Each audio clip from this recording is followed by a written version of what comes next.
So moving on, Linus Torvalds just announced the next major release of the Linux kernel. We're coming up to version 6 already.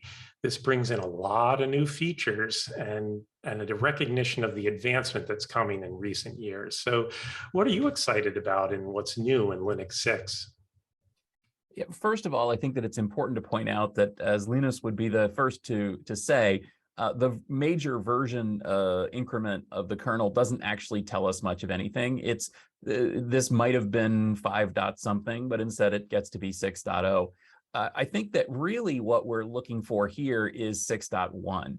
Essentially, Linus is turning his attention to some major updates to the kernel in the next revision, the unstable version. And that includes incorporating the Rust memory-safe programming language into the kernel for the first time. That's going to be huge, and actually I think will be a major difference in Linux. So I think version 7, maybe, if that ends up being the one with Rust, or version 6 dot something that includes more and more Rust, is going to be a big impact, especially from a stability and security perspective. That being said, there's actually some pretty cool stuff that's been added to the kernel recently, including more support for a variety of CPU architectures, everything from RISC-V, which is incredibly important, to the Lung-Sun Lung-Arch, which is incredibly not important. Also support for things like the Nintendo 64 and the Atari Falcon, no kidding. And of course, increasing ARM support and support for Apple Silicon. Now, all of that stuff is coming into version 5 kernels and is pretty much sorta here in version 6. But I think that in the next few kernels, we're going to see more and more support for architectures like that.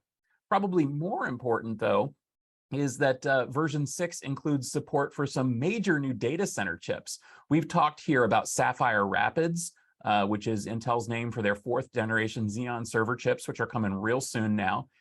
We've also got Intel's Raptor Lake and Meteor Lake client chips.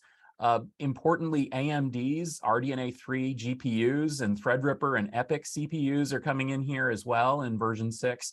And all of these are going to be having a huge impact on the data center. I'm also looking for more and more CXL support, which has been added recently in the Linux kernel. And of course, more support for things like ARM and everything else. But essentially, we shouldn't get too excited about kernel 6 because it's just another number.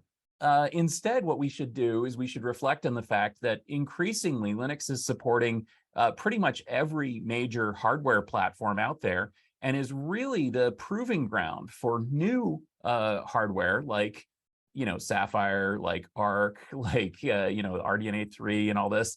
And I think that that's going to be great to see moving forward.